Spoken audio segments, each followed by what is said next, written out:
हैं ESPN 9 news और आपके साथ मैं हूं क्रांति सिंह। एक बार फिर हमारे खास कार्यक्रम में आपका स्वागत है। महाराष्ट्र की हलचल के बीच में एक बड़ी खबर हम आपके लिए लेकर के आए हैं कि कल महाराष्ट्र कैबिनेट विस्तार का आगाज हो सकता है। पहले चरण का विस्तार जो है वो कल किया जा सकता है, लेकिन इस विस्तार को लेकर के जितनी सियासी सरगर्मी सभी तरफ फैली हुई है, सभी पार्टियों के अंदर जो रुझान देखने को मिल रहा है, उसी पर आज चर्चा करेंगे और जानेंगे कि आखिरकार महाराष्ट्र के कैबिनेट विस्तार जिसको लेकर के तमाम अटकलें चल रही थी, यहाँ पर शिंदे और इस फडणवीस के बीच में लड़ाई के मंजर नजर आ रहे थे। बीजेपी के साथ शिंदे के तल्ख भरी निगाहें नजर आ रही थी। आखिरकार जब उस कैबिनेट विस्तार का आगाज होगा और कैबिनेट विस्तार का आरंभ होगा, तो फिर उस दौरान क्या कुछ नया हमें देखने को मिल सकता है और इस कैबिनेट विस्तार की रूपरेखा आखिरकार किसके हक में होगा, आज इसी पर बात करेंगे। और हमारे साथ चर्चा में जुड़ चुकी है मेघा। आपका बहुत बहुत स्वागत है हमारे इस खास कार्यक्रम में। जी शुक्रिया। देख रहे हैं हम चारों तरफ जो हलचल मचा हुआ है, जो इस कहानी की एक नई तस्वीर जो है अब हमारे सामने है। माना जा रहा था कि एकनाथ शिंदे किसी फिल्म के हीरो से कम नहीं है जिन्होंने एक एंट्री मारी, लेकिन अब इस एंट्री के अंदर अब उनके पीछे के जो योद्धा होंगे वो आखिरकार किसके चेहरे होंगे, बीजेपी के या फिर शिंदे गुट के, इसी पर आज बात करेंगे। जहाँ तक अभी तक हमें खबर मिली है उसके मुताबिक 20 से ज्यादा मंत्रियों का जो है कल यहाँ पर कैबिनेट विस्तार में जो है एंट्री हो सकती है। इस एंट्री को सबसे पहले आप किस रूपरेखा से देखते हैं, पहले वो समझाएं।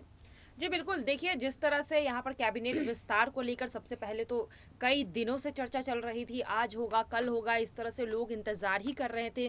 पहले ये खबरें आ रही थी कि जो इक्वेशन है वो नहीं बैठ पा रहा है, जो मैथ्स यहाँ पर जो गिनती लगाई जा रही है वो नहीं बैठ पा रही है, क्योंकि एकनाथ शिंदे अपने विधायकों के लिए ज़्यादा से ज़्यादा मंत्रालय चाहते थे, वहीं बीजेपी चाह रही थी कि ज़्यादा मंत्रालय उनके पास रहे। जब ये इक्वेशन बैठ गया उसके बाद देखा गया कि अब जो है शपथ ग्रहण में टाइम लग रहा था।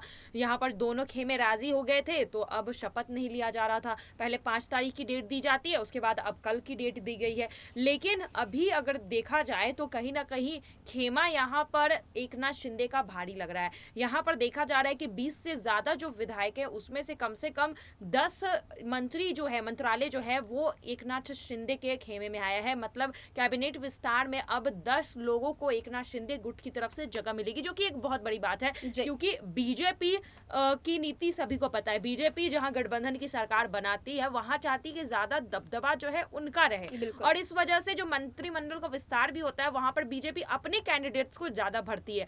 और पहले सीएम के पद को लेकर भी एकनाथ शिंदे बाजी मार चुके हैं। सभी को पता था कि महाराष्ट्र में बीजेपी की एंट्री अगर होगी तो देवेंद्र फडणवीस ही चेहरा होंगे मुख्यमंत्री का। उस वक्त भी देखा गया कि एकनाथ शिंदे जैसे ही मुख्यमंत्री का नाम के लिए उनकी घोषणा होती है, सभी चौंक जाते हैं कि आखिर एकनाथ शिंदे ने कैसे बाजी मार ली। और अब मंत्रिमंडल के विस्तार में भी कहीं ना कहीं एकनाथ शिंदे बाजी मारते हुए दिखाई दे रहे, क्योंकि 20 से ज्यादा की जो यहाँ पर गिनती सामने आ रही है उसमें से ज्यादातर जो यहाँ पर जगह मिली जाएगी, जो पद मिला जाएगा वो एकनाथ शिंदे के खेमे को मिला जाएगा। जी, मेगा के अनुमान से और रिपोर्टों के मुताबिक यहाँ पर जिसको सबसे ज्यादा तवज्जो मिलेगा वो होगा शिंदे गुट। अब शिंदे गुट को सच में तवज्जो मिलता है या नहीं मिलता है, इसकी तस्वीर तो कल ही साफ हो पाएगी। बहरहाल अभी जिस मुद्दे पर चर्चा कर रहे थे उसी पर आगे बढ़ेंगे। यहाँ पर मेगा हमने देखा कि चारों तरफ जो सनसनी फैली हुई थी कि यहाँ पर शिंदे और देवेंद्र फडणवीस के बीच में जो है यहाँ पर वॉर हो जाएगा, और इस वॉर का जो है असर यह देखने को मिलेगा कि यहाँ पर जो है दोनों ही गुट अलग अलग हो जाएंगे, जिसके बाद यहाँ पर उद्धव ठाकरे की एंट्री होगी। और इस पूरे मंत्रिमंडल विस्तार जिसके ऊपर विपक्ष इतनी बार सवाल उठा चुका है कि आप मंत्रिमंडल का विस्तार क्यों नहीं कर रहे हैं, हमने पहली बार देखा है कि 2 ही मंत्री जो है मिलकर के इस पूरी गाड़ी को चला रहे हैं, आपके बाकी मंत्री कहाँ हैं, इस तरीके के सवालों का जो है दौर रहा यहाँ पर उद्धव ठाकरे की तरफ से, शरद पवार की तरफ से। तो क्या उन लोगों को अब जवाब मिल जाएगा कि शिंदे गुट और बीजेपी के बीच में कुछ भी गड़बड़ नहीं है, सब कुछ बिल्कुल ठीक है?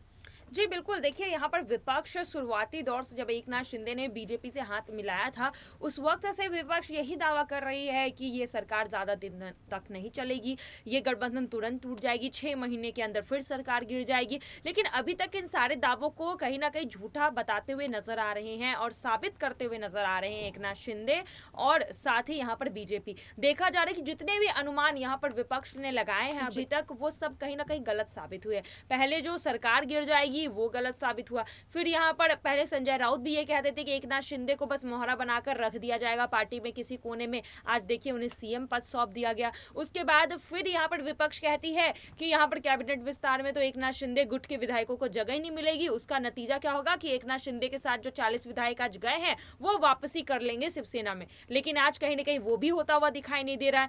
लेकिन यहाँ पर देखा जा रहा है कि अभी तक एकनाथ शिंदे गुट और बीजेपी बहुत ही अच्छे से अपना काम करते हुए नजर आ रही है। तालमेल काफी अच्छे से बैठाई जा रही है। जितने भी कयास यहाँ पर विपक्ष ने लगाए थे वो सारे झूठे के झूठे साबित हुए, एक भी सच साबित नहीं हुआ। तो अब देखा जा रहा है कि कैबिनेट विस्तार को लेकर भी जो हमला विपक्ष कर रही थी, अब उस पर भी यहाँ पर पाबंदी लगा दी गई है। यहाँ पर उसका भी मुंह तोड़ जवाब दे दिया गया है यहाँ पर देवेंद्र फडणवीस और एकनाथ शिंदे के द्वारा। जिस तरह से एकनाथ शिंदे ने सामने आकर ऐलान कर दिया कि ऐसा कोई बात नहीं है कि कैबिनेट विस्तार के लिए जो है जानबूझकर विलंब किया जा रहा है। कुछ ऐसी बातें थी, लेकिन अब पूरी तरह से तैयार है कैबिनेट विस्तार को लेकर और हम जल्द ही अब ऐलान करने वाले हैं। तो यहाँ देखा जा रहा है कि जो कैबिनेट विस्तार जो आखिरी पेच फंसा हुआ था, अब वो भी सुलझता हुआ नजर आ रहा है। तो यहाँ पर विपक्ष के पास अब कोई भी यहाँ पर विकल्प नहीं बचा, जिसे कोई भी एक मुद्दा नहीं मिला जिसे लेकर अब एकनाथ शिंदे और या फिर बीजेपी पर उंगली उठा सके या तंज कस सके। बिल्कुल मेगा, लेकिन यहाँ पर सवाल तो ये भी उठ रहा है ना कि इस पूरे मामले में जो विपक्ष की जो भूमिका रही थी, उस भूमिका की वजह से ही कहीं ना कहीं शिंदे और बीजेपी के बीच में दरार देखने को मिली थी। और फिर अब ये दरार तो कैबिनेट विस्तार उनकी तरफ से बोल दिया गया है कि कैबिनेट विस्तार करेंगे, लेकिन पुष्टि इस बात की भी नहीं है कि कल होगा ही, क्योंकि जैसे आगे के दिन फॉरवर्ड कर दिए गए हैं तो ये भी आगे बढ़ा दिया जा सकता है।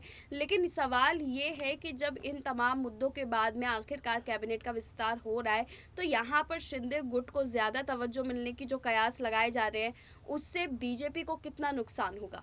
देखिए बीजेपी को तो अभी फायदा इसलिए है क्योंकि बीजेपी ने तो सोचा था 5 साल के लिए उनकी सत्ता गई, वो तो आज एकनाथ शिंदे अपने विधायकों के साथ आते, इस वजह से 2.5 साल के अंदर बीजेपी एंट्री कर रही है महाराष्ट्र में।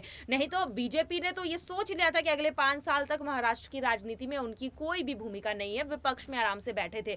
लेकिन आज देखा जा रहा है कि एकनाथ शिंदे की वजह से बीजेपी सत्ता में आई है। तो भले ही यहाँ पर अगर एकनाथ शिंदे को ज्यादा तवज्जो दिया जा रहा है तो उससे बीजेपी का नुकसान नहीं है, क्योंकि बीजेपी यहाँ फायदे में ही है, सत्ता चला तो रही है एटलीस्ट यहाँ पर एकनाथ शिंदे के साथ मिलकर, महाराष्ट्र की जनता के लिए यहाँ पर कुछ काम तो कर रही है। नहीं तो फिर 5 साल के बाद दोबारा से चुनाव होता, दोबारा से जीतना थोड़ा मुश्किल होता। लेकिन अभी जिस तरह से 2.5 साल के अंदर ही कमबैक किया है यहाँ पर बीजेपी ने, ये एक अच्छी खबर है। तो यहाँ पर मुझे नहीं लगता कि किसी भी तरह से घाटे में है यहाँ पर बीजेपी। यहाँ पर अगर एकनाथ शिंदे की वजह से सरकार मिली है, इस वजह से कुर्सी भी एकनाथ शिंदे के पास है, कैबिनेट विस्तार हो रहा है, तो कम से कम बड़ा बड़ा जो मंत्रालय है वो बड़े मंत्रालय बीजेपी अपने पास रख रही है। तो यहाँ पर दोनों इक्वल साधा, कोई घाटे में नहीं है, कोई फायदे में नहीं। यहाँ पर मुझे लग रहा है बराबरी का सौदा है।